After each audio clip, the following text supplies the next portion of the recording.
lead to the catastrophic disasters, or it can lead to the loss of human life. And there are the various wide range of applications which use safety critical system that includes aerospace or automobiles, or nuclear domain, defense. And these systems, if they get failed, it lead to the very severe consequences. And these systems are now controlled by the software systems. And most of these systems are distributed in nature. It means it contains more than one processing nodes, which exchanges the data for processing and for the overall functionality of that particular system. So hence, the communication plays a very important role, because if wrong data or incorrect data gets communicated, probably it would be processed by the particular node in an incorrect fashion, and the outcome of the system will be unintended. And so it is very essential to perform the reliability analysis of such communication protocol also. So specifically in this session, I'll be discussing how we can perform the reliability analysis of the communication protocol.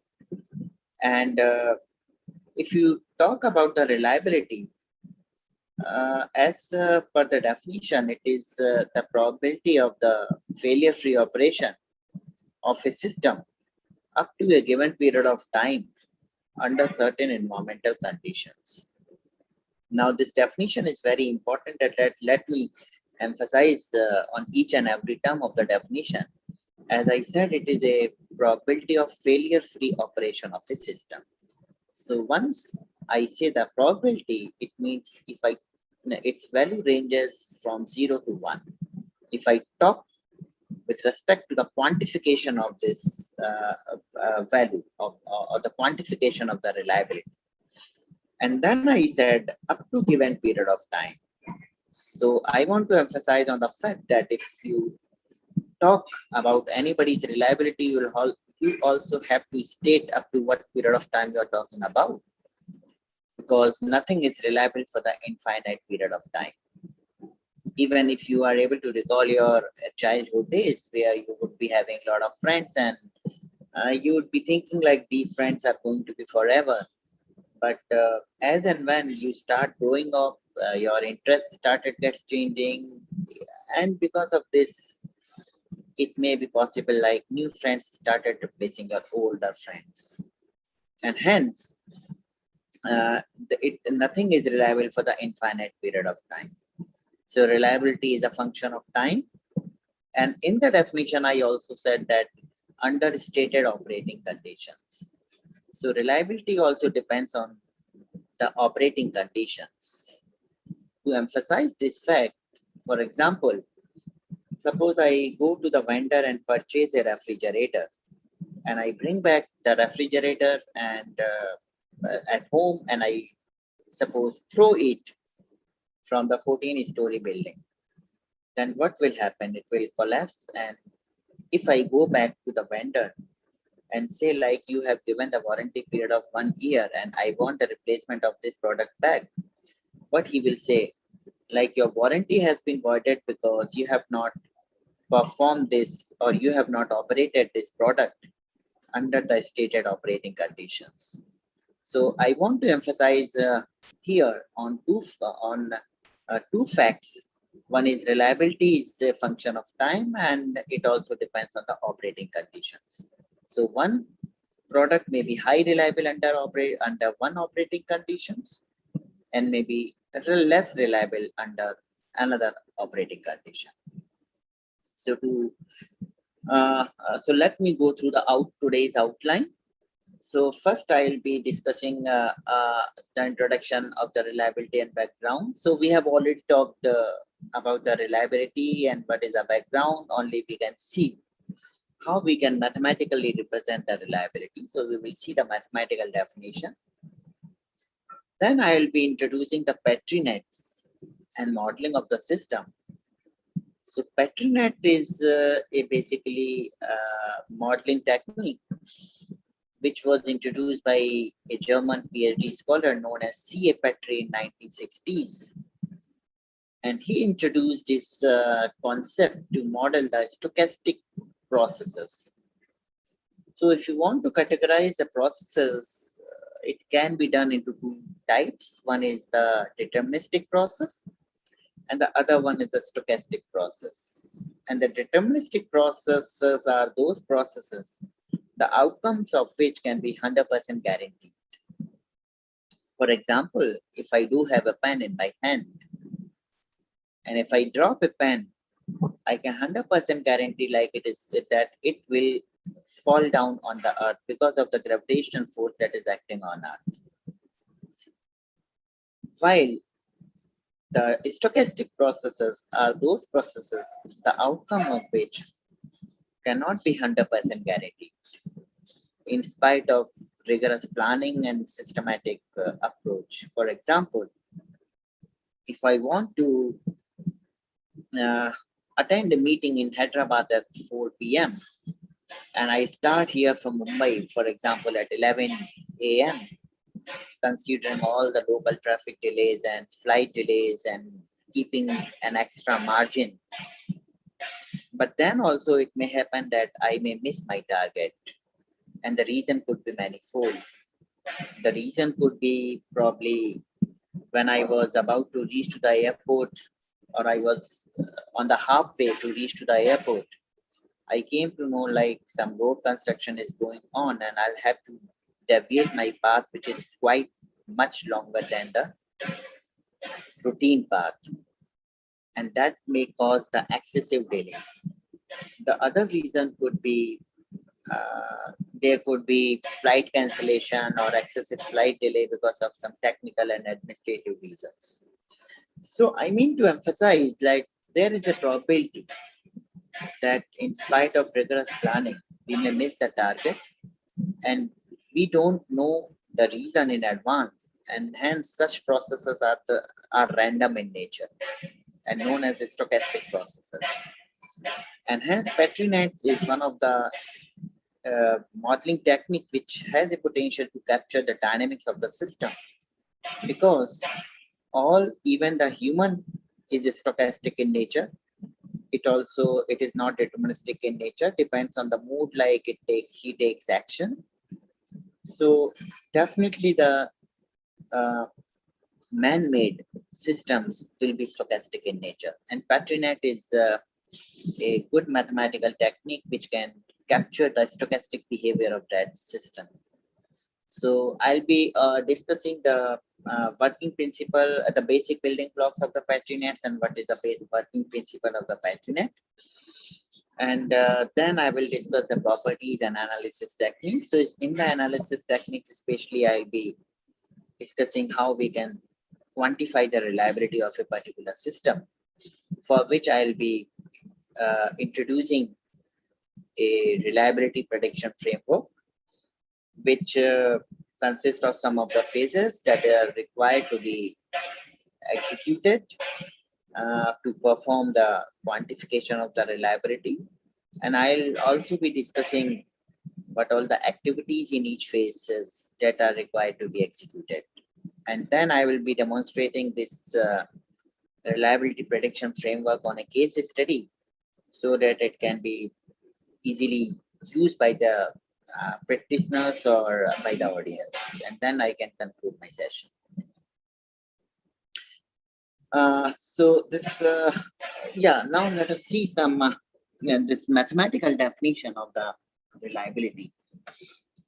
So suppose X is a random variable that represent the time to failure of a component.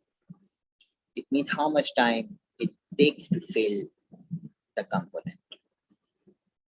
Then the reliability of the component at time t is given by Rxt, which will be, mathematically I can write it down, is equal to Rxt is equal to probability that the value of this X, which is a random variable, must be greater than t. Because The value of x represents the time to failure, and it must be greater than t because t is my target time. If it will fail before time, before this x, then it will be a failure of the system, and hence it represents the reliability. And then I can equate it is equal to, from the total probability law, it will be is equal to 1 minus probability, that is the value of random variable x will be less than or equal to t, which represent where the probability x is less than or equal to t, it represents that my system has failed before the target time, and hence it is known as the failure probability, which I can write from with the notation fxt. So it is also a function of time.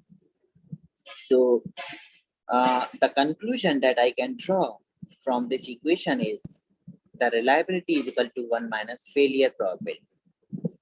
And failure probability is also known as unreliability. So reliability is equal to 1 minus unreliability. Now let us have a look on some of the traditional methods that are being used for quantification of the reliability. So one of the prominent method is known as the reliability block diagram, and it represents the logical structure of the system. And we know, like, a system comprises a component, several components, which may be arranged in series or parallel combination. And then what I can do, I can assign the probability of the failure of the basic components. And if they are arranged in the series, I can use, I can calculate the overall reliability by using the series reliability formula, for which I'll have to multiply all these basic probabilities, failure probabilities, or the reliabilities. Or if they are arranged in the parallel, then I'll have to use the parallel reliability formula. Now, the next one is the reliability graph, and it consists of a set of nodes and edges, and nodes are used to model the link between the components. So these are the connectors between the components, which are the part of that particular system, and arc represents the component itself in that system. So pictorially, if you want to represent the reliability graph, you can see the left figure in this slide. It is a reliability graph of any random system where A, B, C, D, which are the vertices, and that represent the component connectors, and all the V's, all the arcs, which are represented by V1, V2, V3, V4, V5. These are the component itself. So I can easily transform this reliability graph into the reliability block diagram, which is shown in the right side. So here you can see all the V's have been transformed or have been replaced by the component itself, and all the vertices are replaced by the connectors. And now, if suppose these are we can see these are the 5 components, and if the reliability of these 5 components are R1, R2, and up to R5 respectively, then you can see 1 and 4 are in series. Then the reliability of this segment can be calculated by R1 into R4. Similarly, 2 and 5 are in series. So reliability of this segment can be calculated by R2 into R5. And now 3 segments will be parallel, so we can use the parallel reliability formula. And now one more very prominent model, which are used in safety critical industries, that are known as fault trees, which represent all the sequences of individual component failures, which can cause the system to fail. And it is in a tree-like structure. So what happens, any system, we have to first find out the observation failure. For example, if I say my laptop is not working, this is the observation failure. Then I'll have to deduce the causes, and the causes could be my there could be the failure in there could be electrical failure, there could be electronics failure, there could be like mechanical failure, for example. And all these failures will be in OR logic. So OR gate will be there, because if anyone is failed, my system is failing. And now, if you consider the electrical failure, I'll have to further deduce the causes. And the reasons could be either there could be the socket failure at the laptop side, loose connection, or the socket loose connection at the power side, or there could be adapter failure. So we can keep on deducing until we reach to the basic event. And then we can assign the probability of the failure of the basic events from the statistical models and the various catalogs, or from the information given by the vendors. And if two basic events are arranged in N logic, then the top event can be calculated by multiplying the probability of failures. And if they are arranged in the OR logic, then the top level probability can be calculated by summing up the probability of the failures. And that will give you the overall system failure probability. So to quantify the reliability, we have to subtract by 1, as we have seen by the formula. So 1 minus system failure probability will give you the reliability of the system. Now, the models that we have looked so far can be used by using fast algorithm, but it assumes a stochastic independence between the system components. And the assumption that the failure or the repair of a component is not affected by the other component, but it may be possible in the dynamic scenarios that once one component is failing because of the other component. And hence, if we want to model such complicated interactions between the component, we must use some other kind of models that do have capability to model such kind of complex interactions. So one of the model is known as the Markov model. And the concept was introduced by Andrew Markov, who was a Russian mathematician in 1940s. And he introduced the concept by realizing that if a system can, because a system can have many states, can have multiple states. For example, if you take the human being, the states could be eating, running, talking, walking, laughing, and these states are normal states or behavioral states, where it could also confront some of the failure states, and the failure state could be meeting an accident. So if somehow I'm able to find out the probability of my system being in all the success states, and if I sum up all those probabilities, that will give the quantification of the reliability. Or the either way out, if the normal behavioral states are many, are too many, and failure states are very less, it is better to find out the probability of the failure of the system being in failure states, and summing up those probabilities, and then it will give you the failure probability of the system. And then I can subtract it by 1 to quantify the reliability of the overall system. So if you talk about the basic building block of the Markov chain, the Markov model, it contains the set of states and the transition probabilities among those states. So let us see some of the mathematical concepts that we'll be using in our framework. So for each, suppose there are the two states I and j in the Markov chain, and let Qij be the transition rate from state I to j. Then we can define the transition rate from state I to I that will be given by minus. You have to sum up all the transition rate from that state to rest of the states. And this formula is very important, which we will be using for the quantification purpose.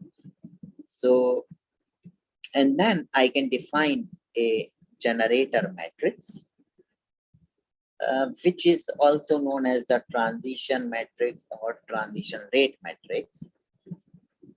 And as the name said, it is a matrix, so it contains rows and columns. So you can write it down in the rows and the columns, all the number of states.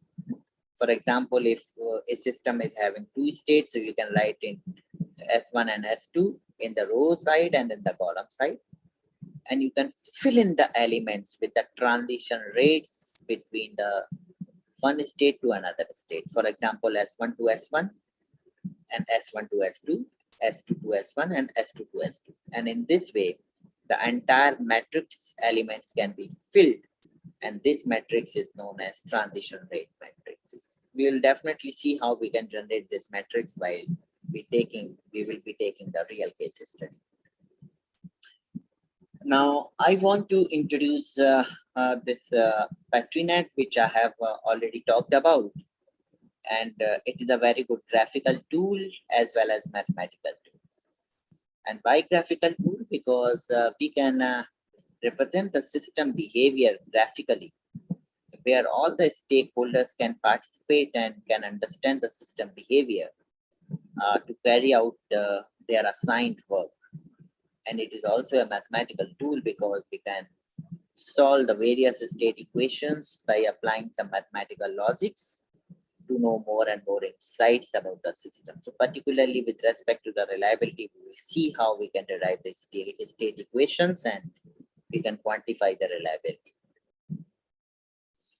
So just to draw the motivation about the PatriNet, let us see the histories of this PatriNet, starting from the originating to some of the important milestones that it has achieved. So, as I said, the concept was introduced by C.A. Patry in 1962, who was a German PhD scholar. And after going through the thesis, the people were started taking interest and try to understand whether this model will be able to simulate or model the concurrent systems or the parallel systems. Because in 1970, there was an era where the people were working on the concurrent systems. So with this objective, MIT USA conducted a conference on concurrent systems and parallel computation in 1970. And the conclusions were very fruitful, and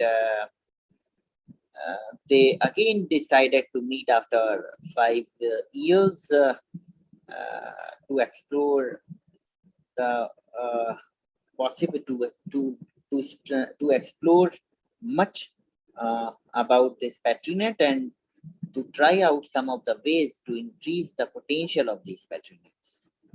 And with this objective, again, MIT USA conducted a conference on PatriNets and related methods in 1975.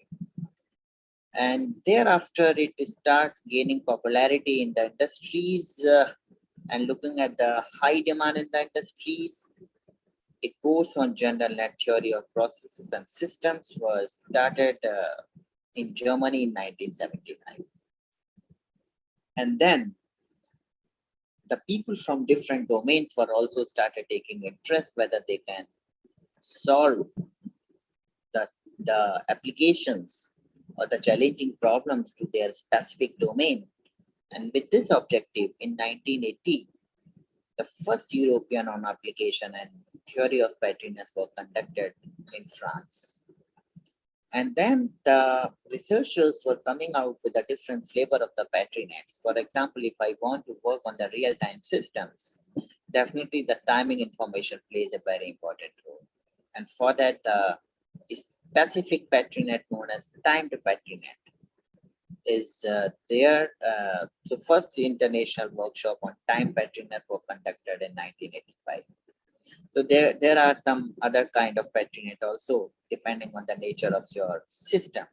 So although this is not an exhaustive list of the Patrinet's milestones, but it gives some of the important milestones from which the Patrinet has become so popular and industry started making use of it. And now if let me uh, make you understand about the basic building of block of Patrinet and what is the working mechanism of the Patrinet. So for this, I want to, for example, I want to model a very small basic chemical reaction, which you all might have studied in our class 10. That is 2H2 plus O2 that gives 2H2O. So the figure that you are able to see is a Patrinet figure. First, I'll be discussing the basic building blocks before switching on directly on the how we have modeled this particular chemical equation. So if you look into this figure, there are the three big circles, and these big circles are known as the places. And I'm representing one place to represent hydrogen, one to represent oxygen, and one to represent water. And there is a rectangular bar which is known as a transition, and the places can be connected with the transitions, and transitions can be collected by the places with the help of the directed arcs. And if you see, every directed arc has a weight on it. I will tell the significance of this weight when we will be discussing the working mechanism. But here, if you see, like the arc which is connecting hydrogen place and transition T is having weight 2, which is connecting oxygen place and transition T is having weight 1. So we have not assigned any weight. So by default, it is considered as 1, or explicitly I can write the numeric 1 over here. And similarly, the weight of the arc connecting, the transition T to place water is 2. So, and now there is a concept of the tokens. If you are able to see the embedded circles inside the places. So, for example, the hydrogen place contains 2 tokens, and I'm representing this token to represent the atom number of atoms of in the hydrogen. So we know like there are the 2 atoms in the hydrogen. So I have put 2 tokens over here. So it depends on your context basically. So here I'm using for this purpose. Similarly, oxygen also contains 2 tokens. So I have put 2 tokens in this place. And now one important concept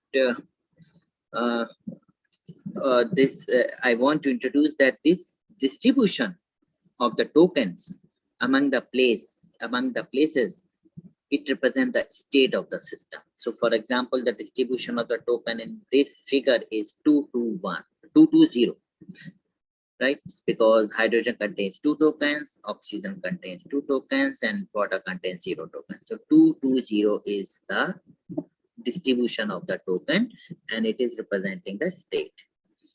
And so it is it represents the left side of this chemical reaction, that is 2H2 plus O2, and now it has to convert it into the water. So it means now the state of this has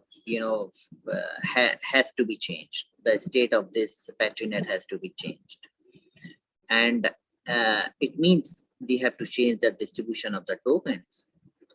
So, but there is a rule which can change the distribution of the token, and the rule says that at least one transition in the figure Patrinet model must be in enabled state. So for example, here, because there is only one transition T, so it must be in enabled state. But what is the enabling criteria of this transition is that all the input places must contain sufficient number of tokens. So all the inputs, and the input places are hydrogen and oxygen, and so they must contain sufficient number of tokens. And who will decide the sufficiency criteria of the token? And that will be decided by the weight of the respective R. So the weight you are in this figure, you can see the weight of the R connecting hydrogen place and transition T is 2. So hydrogen place must contain at least 2 number of tokens. Similarly, oxygen place must contain at least 1 number of tokens. And this eligibility criteria fulfills here, and hence transition T is in enabled state. And now when any transition is in enabled state, it can fire. So when it fires, the movement of the tokens from the input places to the output places occur. But how many tokens can move out from the input places, and how many can be deposited into the output places? That will be again governed by the weight of the respective arcs.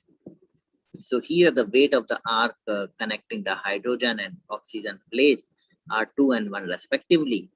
So 2 and 1 tokens respectively will be moved out after firing of transition T. And how many will be deposited into the water place? As we can see, the weight of the output arc is 2, so only 2 tokens will be deposited into the water place. So one important conclusion I want to draw over here is there is no law of conservation of the token, because we can see in this case, although the 3 number of tokens were moving out from all the input places, if you sum up, but only 2 number of tokens are deposited into the water place. And hence the next state will be like this. So if 2 tokens have been moved out and 1 token has 2 token has been moved out from hydrogen place and 1 from oxygen place, and 2 has been deposited into the water place. And now if you want to see again the enabling criteria, the enabling state of the transition. So here now it is not an enabled state, because hydrogen does not contain the sufficient number of tokens, although the oxygen contains. But what criteria says? Both must contain sufficient number of tokens. Means all the input places must contain. So now the state has become 0, 1, 2, and it has converted to the water. And so one important thing I also want to emphasize, that it also helps in identification of the number of possible states in the system. So total entire state space of the system. And so I want to introduce a term here, is known as reachability graph. And as it is a graph, it contains nodes and arc, and nodes represent all the states, and arc represent which transition is responsible to transform one state to another state. And now I want to mathematically, I want to represent the Markov property, or the property of the Markov model or Markov chain. So what this Markov property says, the next state will always depend on the current state and not on the previous state. So how we can write it as mathematically? Suppose there are the sequence of random variables x1, x2, x3, and so on, and with the Markov property, then the probability that my system is in n+1 state, if it is x, then it will only depend on what was the probability that my system was in nth state and not on more previous states. So it can write it as equal to like this. And this is a pictorial representation of the Markov chain, which represent S1 and S2 are the 2 states, and the transition between those states. And this is a random slide just to represent how the reachability graph can be drawn. So suppose there is a Petri net model which contains 7 places and having the distribution like this: 1 0 0 1 0 1 0. Sometimes it is known as marking also. And suppose the T1 is a transition which has changed the distribution from M1 to M2, and so on. So in this way, I can draw the reachability graph, and it can be equivalently transformed into the Markov chain, because ultimately these markings are nothing but states. So we can replace these by the states, and these connections are the transition rates between the states. And now I'll be introducing the reliability prediction framework, and which contains the 3 phases. And one is so in the first phase, we have to create the Petri net model that we have already seen with the help of a small example, but we will be taking a case study also, where again we will see, and then we can transform this Petri net model into the Markov chain by first converting it into the reachability graph, and then we can transform into the Markov chain. And then we have to compute the reliability by applying some of the mathematical fundamentals. So I want to introduce some of the mathematical concept before discussing the case study, as it will be required in our case. So suppose pi IT is a probability that its component is in state I at time t. So state could be failure states or behavioral states. So I have represented by F1 to Fm. Suppose there are M failure states and N behavioral states, so B1 to Bn. And as T goes to infinity, these probabilities converge to the stationary distribution. So what this statement means: if your system is more complex, it will take longer time to settle down. And if your system is not more complex or very simple, it will take lesser time to settle down. For example, suppose you have a glass of water, and you put on a table. Then you can see, like, initially the water will be zigzagging, and after some time it will settle down. But if you try to replace this glass with a huge container, for example, at the size of the room, and then you put it up, so lift it up and put it down, you will see like it will take much longer time to settle down as compared to the glass. And hence, when your system is more complex, it takes longer time to settle down. And which these stationary probabilities can be computed by 2 equations, which are very simple. The first equation is very simple. It says like sum of all the state probabilities of a system at a time is equal to 1. That is from the total probability law. And the second equation is also very simple. Let me make you understand with the help of that example, where we were taking the huge container filling, which we have filled by water. And suppose that initially the water state is S0, and where the water is very zigzaggy. And suppose after delta t time, it is propagating towards settling process, and it reaches a state S1. So S1 will definitely depend on S0 into the transition probability from S0 to S1. Now further from S1, it is propagating towards more settling process, and suppose it reaches to S2. Then S2 again will depend on the S1 into the transition probability from S1 to S2. And suppose finally it settles down at Sn state. So what will be the next state? Sn plus 1. It will be same as Sn because it has already settled down, but the equation remains same. that is Sn plus 1 is equal to Sn into transition probability. So this is what this equation, second equation is. This is final state. It is going to remain the previous states after settling process. And this is the transition probability matrix because we are considering more than one state. So entire matrix we have to multiply. And now let us consider a case study of a communication module. And first, let us try to understand the protocol. And the protocol is very simple. For example, I want to dial a friend. So what I'll do, I'll dial his number, and then when the ring, I will wait for the ring.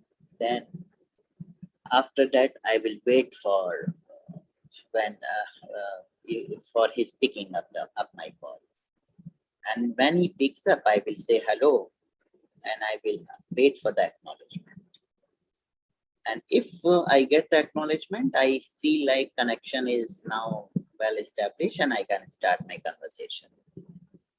But if I don't get the acknowledgement, I will again say hello and I will again wait for the acknowledgement. And this process I will continue to repeat till I don't get the acknowledgement. But I cannot continue this process for the infinite period of time. So I can only do it for couple of time.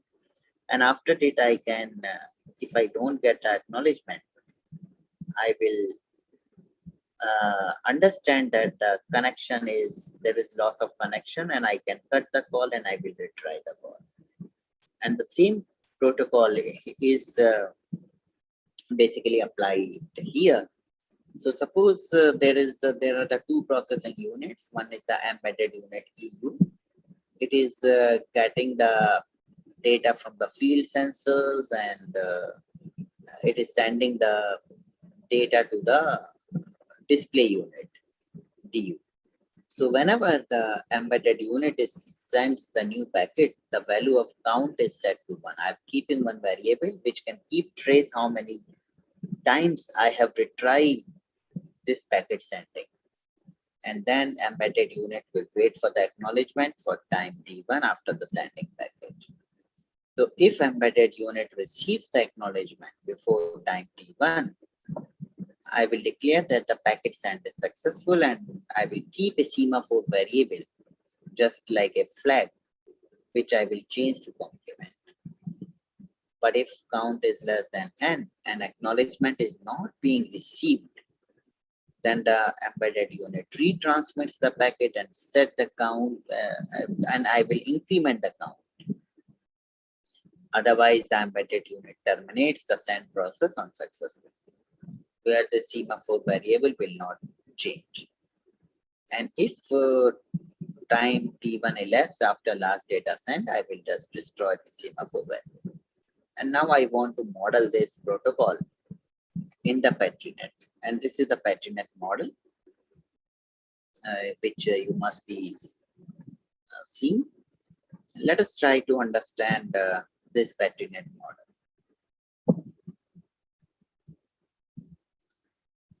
So if you are able to see, all the arcs, directed arcs, are having weight 1 because I have not assigned any weight.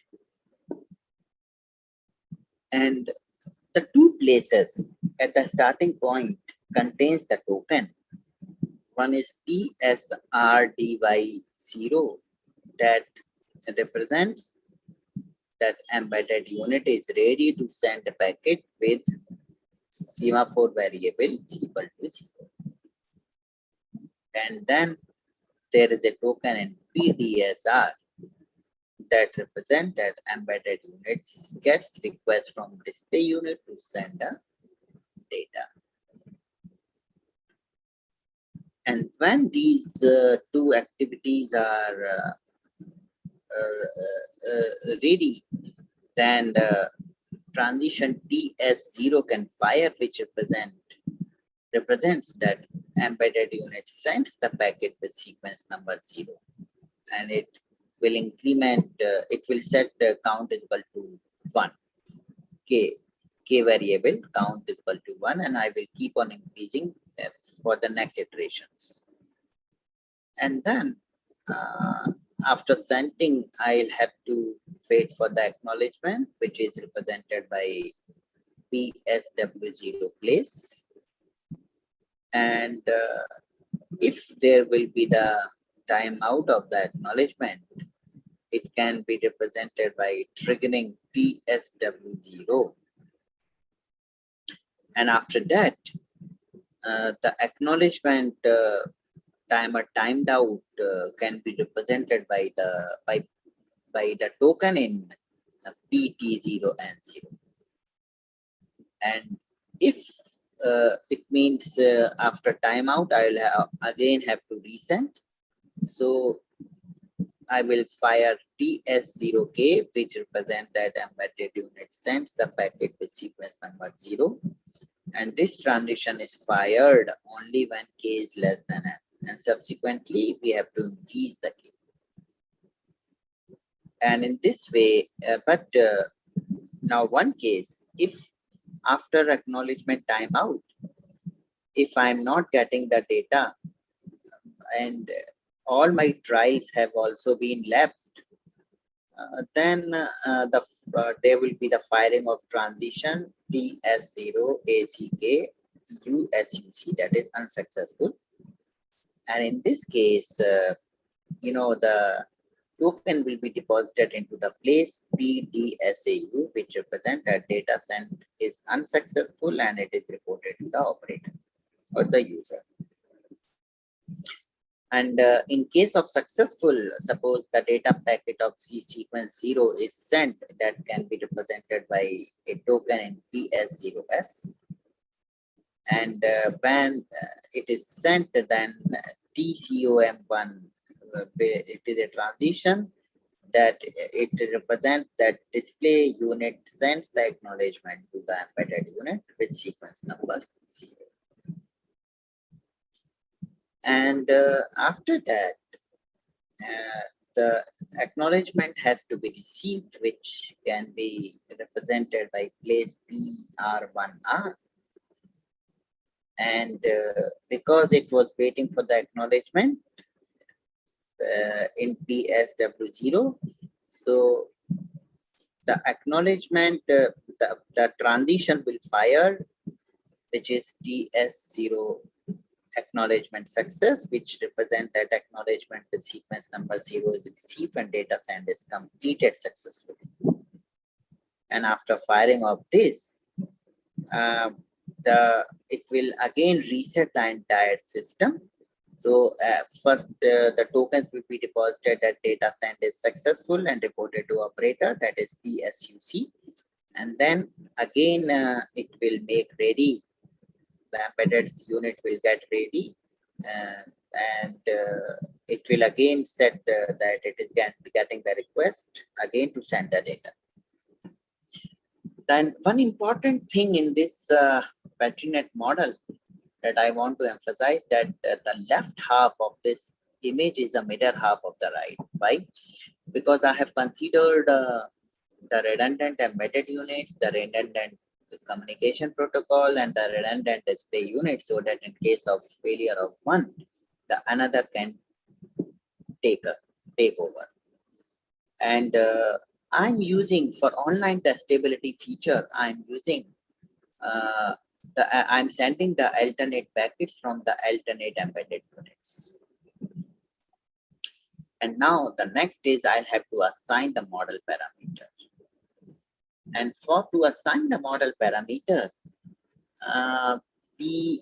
so we can draw this, we can use the various various tools for drawing the BatteryNet, for example, TimeNet or colored battery, or there are so many other tools also, in which I can assign the transition delay for each of the transitions that can be derived from the statistical models, or from the similar kind of projects, or from the observation data, or from the system specifications using machine learning or artificial intelligence techniques. And when I can run the system, it will give the throughput of all the transitions which are listed In this table, throughput means the firing rate of the transition, that is number of firings per unit time of each of the transition. And then I can create a reachability graph for which I'll have to identify all the markings or all the states. So if you go back to this figure, only the two places are containing the tokens. So it will be like 1 0 0 0 1 like this, as all, and rest of all are zeros. And after that, it will fire TS0. So one token will be deposited. One token will be deposited in its output places. So that is what this marking is. So first you can see 1 0 0 0 0 1 0 0. The next marking is like this.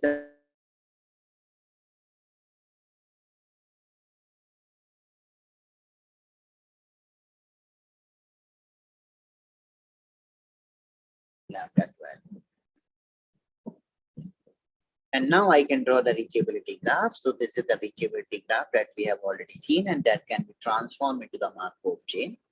And one interesting point here I want to bring, like M3 and M8 are the states which basically represent the unsuccessful transmission of the packets.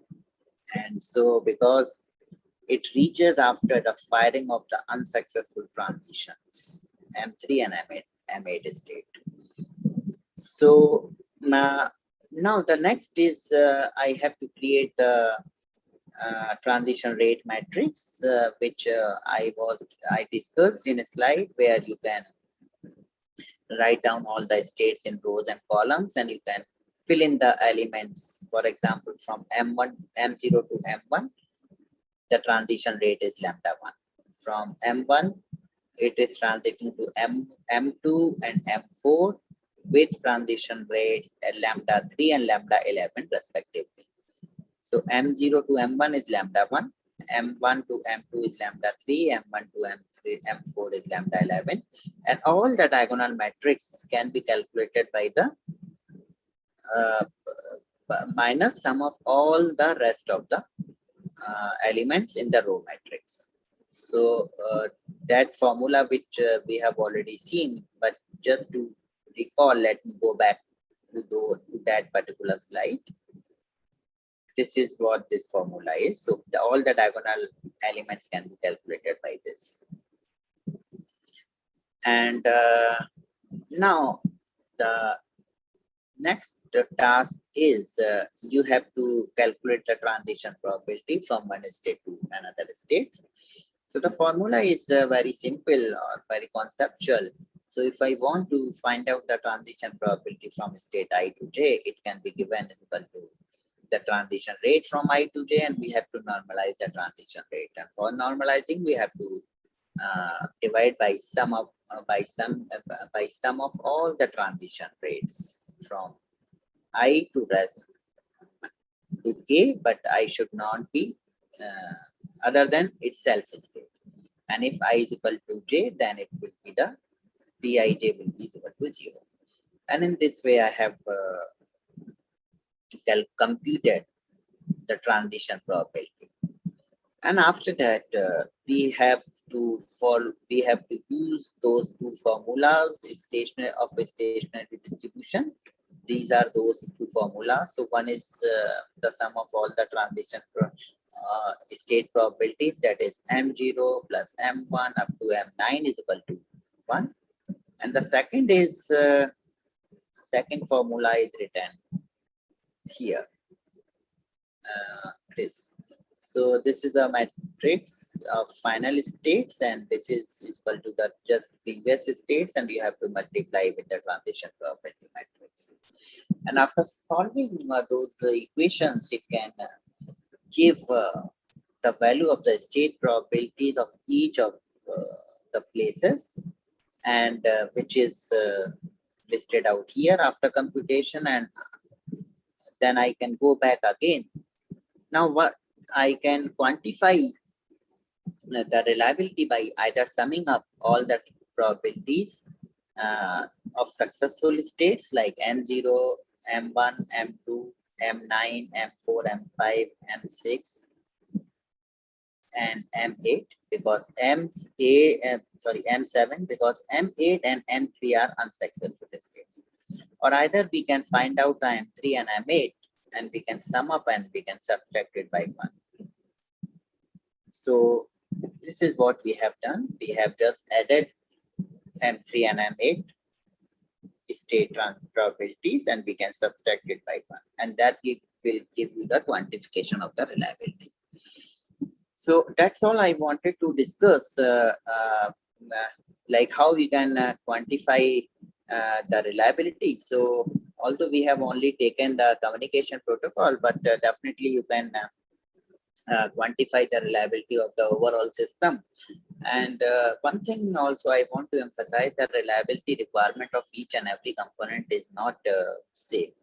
So either because this requires a lot of modeling effort and analysis techniques, and what you can do, you can either prioritize the components with respect to the safety or reliability importance, and you can take it those components for the reliability quantification.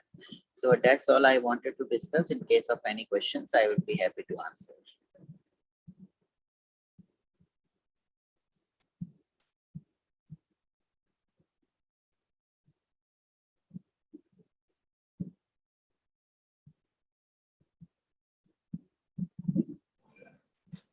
Dear participants, if you have any questions till now, means you may ask now.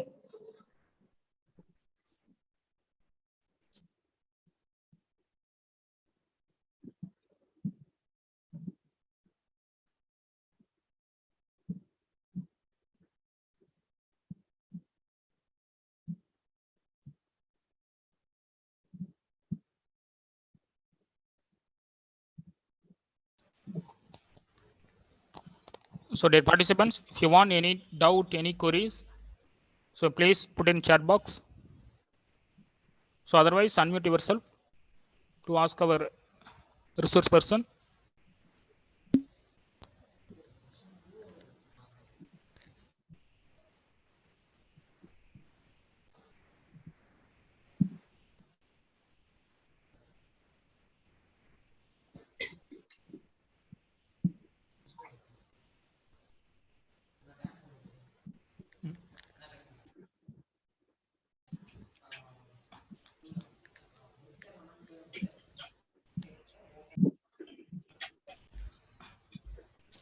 Dear participants, if you want any doubt, any queries, please put it in chat box.